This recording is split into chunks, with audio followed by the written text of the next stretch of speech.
True Crime Table say, well, a YouTube ding dong here.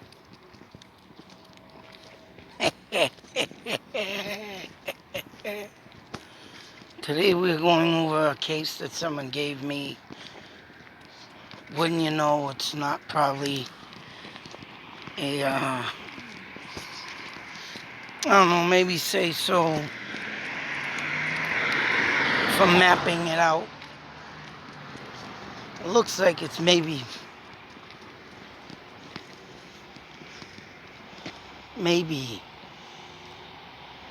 15 miles from Delphi.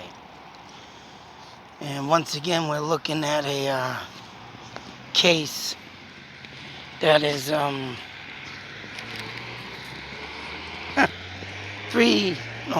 years.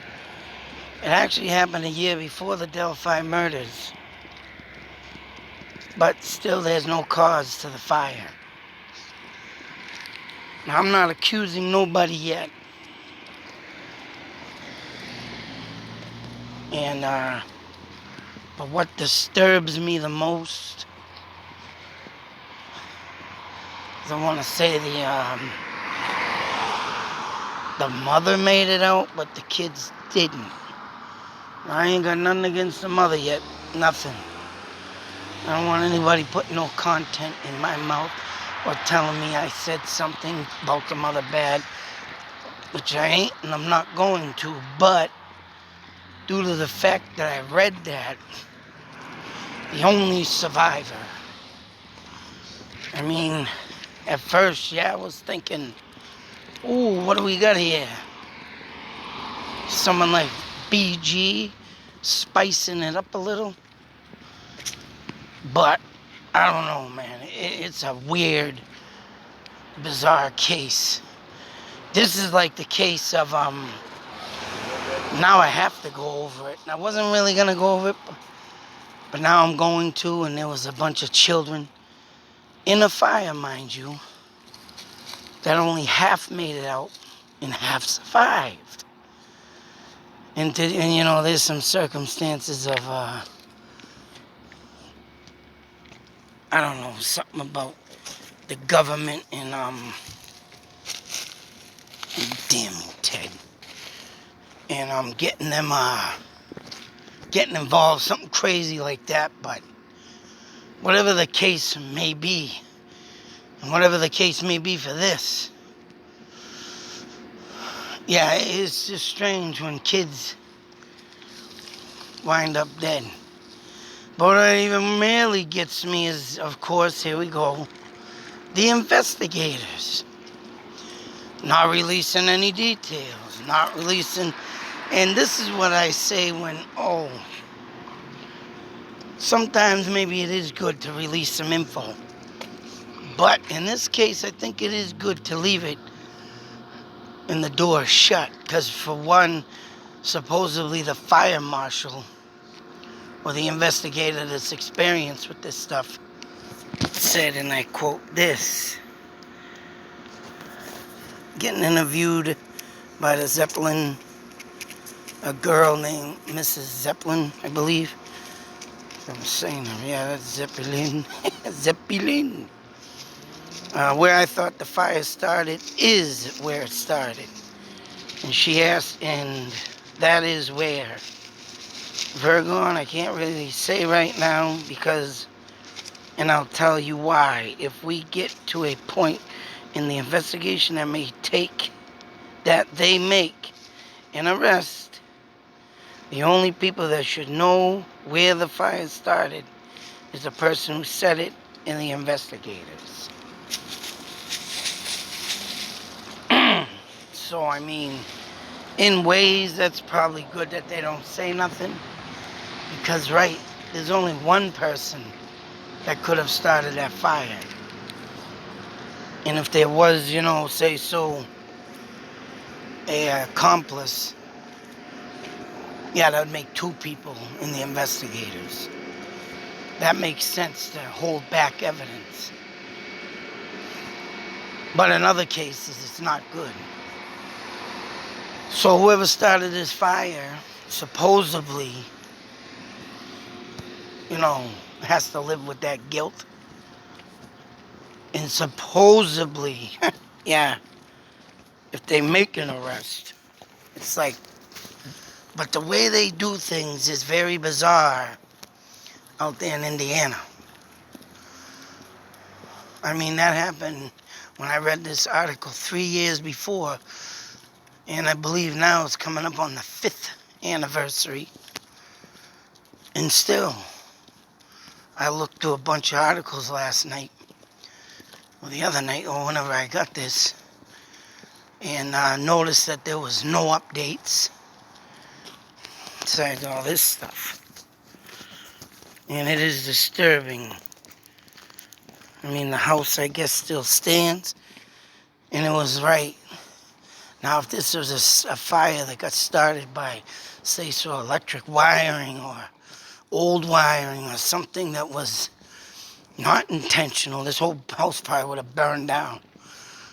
But someone knew what they were doing and only caught up on what they wanted to be burnt. Now, I'm not saying nothing. I'm not accusing nobody. Nobody. But all I will say is that you, the person who did this fire, know who did it. And I hope they catch you and burn you. I know I would. You know, nothing more sickens me when a bunch of kids get involved in someone's BS, and I'm for sure this was something that was meant to, get back at somebody. Let alone not do it to that person. Just do it to what's really gonna hurt in the end. So I don't know, man. It is, I was, of course, hoping to link something to BG, but hey, you never know. Could have been something. But like I say, I think this was something done within the realms of a quarrel with someone, within this. And I tell you, man, hearing a lot of stories out that way in Indiana, boy, small towns,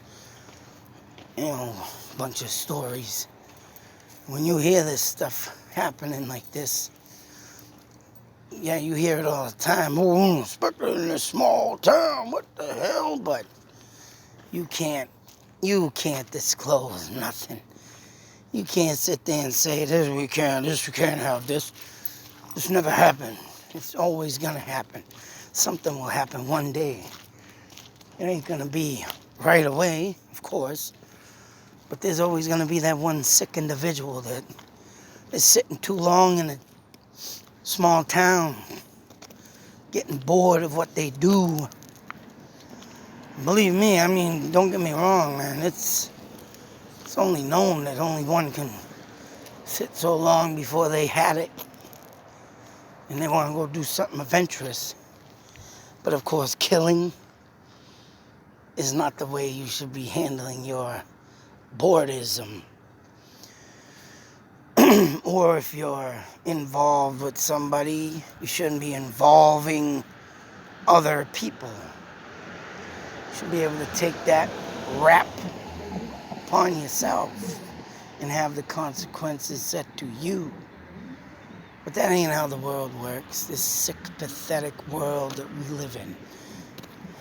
And right, due to the fact that the frickin' hammer is not put down, stuff like this keeps happening. So who knows if Bridge Guy got bored with himself, heard this story, and wanted to notch up his life. But I think Bridge Guy's been doing this for a long time, so even if it was Bridge Guy that could have maybe, possibly been out that way and wants to do different things in life. Maybe. It's like to say, things that make you say, scratch your head. As usual, we're gonna stop here and give this round of four sisters a rightful moment of silence, if the traffic allows it. Sorry for this. You know, I am limited on where I can do videos, and of course, nighttime is the best time, and traffic ain't too great around here. So let this motorcycle man do what he's gonna do. I think the pug is getting ready to try and attack somebody who just came home.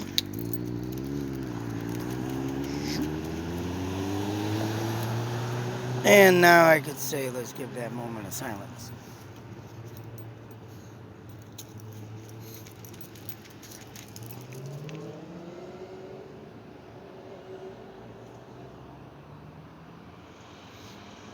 So I might dig a little deeper in this case, but yeah, there ain't much to go on because there's no,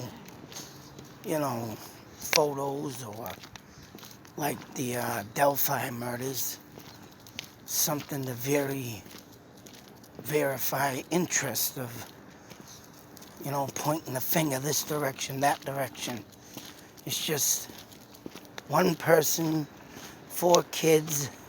No one's gonna set this place on fire. And why is the question? Sick, very sick. Another individual I'd like to get into a nice room. And that's right. Show them what it's like to feel helpless. But all in all, until that next video, like I always say, and I'll keep on saying it, because we always need that constant reminder to be safe, take care, and always beware of your surroundings. It's a good thing, or it should be a good thing that everybody gets out there and, hey, whatever, take some self-defense, take some lessons, so this don't keep happening. And however, who keeps getting away with this and doing stuff like this, maybe one day they'll end up meeting their boogeyman, wandering to the wrong person, and get their ASS handed to them severely. That's what I think. We need to make a boogeyman that's a good boogeyman. Have some fun, I'll tell ya. I like to have some fun.